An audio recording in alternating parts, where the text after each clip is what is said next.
The Ottoman Empire was not a fragile state waiting to collapse.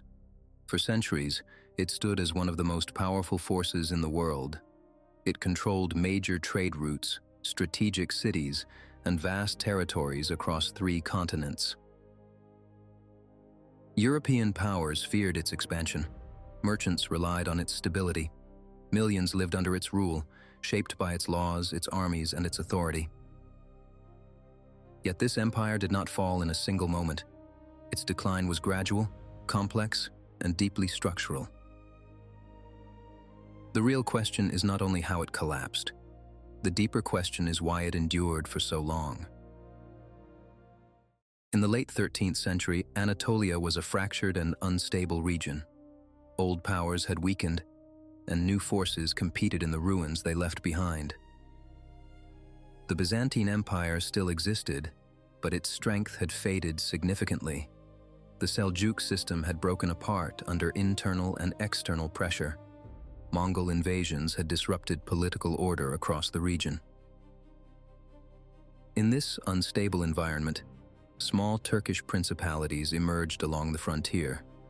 These states were shaped by conflict, migration, and constant opportunity. One of them was led by a man named Osman.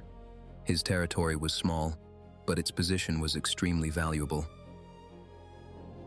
It bordered weakened Byzantine lands, creating continuous opportunities for expansion. At the same time, it was supported by networks within the broader Islamic world. Osman did not begin with an empire. He began with momentum. His followers were drawn by land, wealth, and a sense of shared purpose.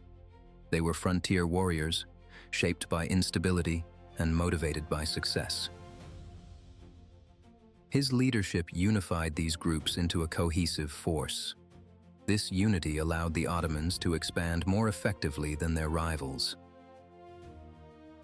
The early Ottoman state was flexible and pragmatic. It absorbed people, customs, and administrative practices from different cultures. This adaptability gave it a decisive advantage in a constantly changing environment. Expansion required structure. The Ottomans needed to turn conquest into control. They absorbed neighboring territories and established more stable systems of governance. Administrative structures became increasingly organized and reliable. Land distribution, taxation, and military service were integrated into a unified system. This created a foundation for sustained expansion over generations. Their position near major waterways gave them a powerful strategic advantage. Control over these routes increased both wealth and political influence. When they expanded into Europe, they did so as a structured state, not as temporary raiders. The Ottoman military system became one of the most effective of its time. It combined discipline, organization, and technological adaptation. A key element was the Janissary Corps. These soldiers were trained for loyalty and directly tied to central authority. The Ottomans also adopted gunpowder weapons early. Their use of artillery and siege tactics gave them a significant advantage in warfare.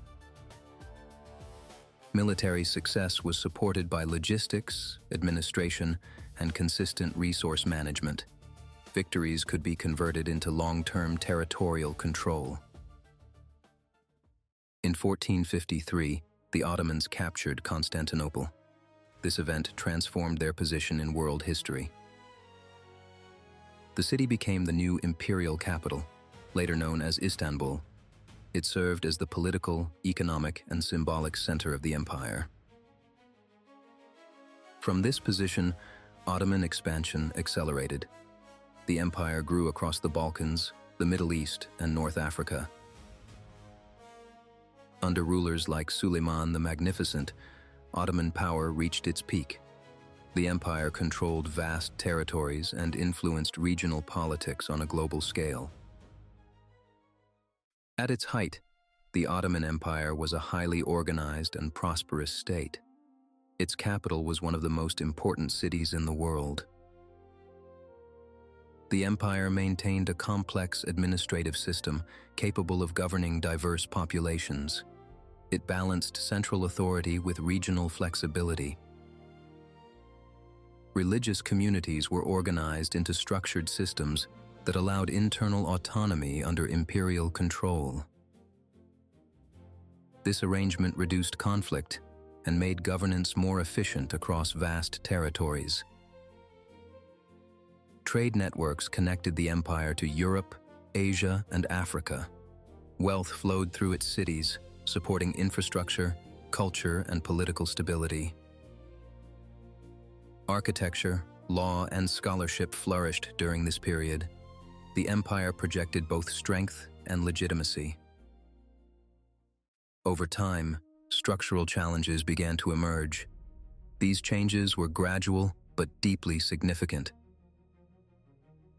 Global trade routes shifted toward the Atlantic. This reduced the strategic importance of Ottoman-controlled trade corridors. European states modernized their economies, armies, and political systems. The Ottomans struggled to keep pace with these developments. Internal pressures also increased. Regional leaders gained greater autonomy and influence. Central authority became less consistent over time. The Janissaries, once a core strength, resisted reforms that threatened their status. Reform became both necessary and dangerous. Attempts to modernize risked destabilizing the existing system. The empire faced a growing mismatch between its traditional structures and a rapidly changing world. By the 19th century, the empire was under sustained pressure. It remained large, but its power was increasingly fragile. Nationalist movements challenged Ottoman control in several regions. European powers intervened politically and militarily. Reform efforts attempted to modernize administration and strengthen central authority. Some changes were effective, but many created new tensions.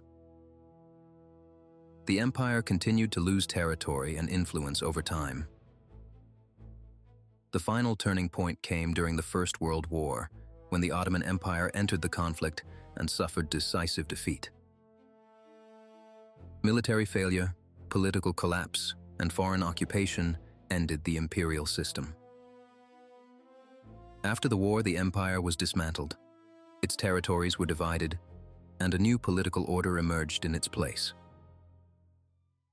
The Ottoman Empire rose through adaptability, organization, and strategic positioning. It fell when those same systems could no longer adapt to global transformation. This is the central lesson of its history.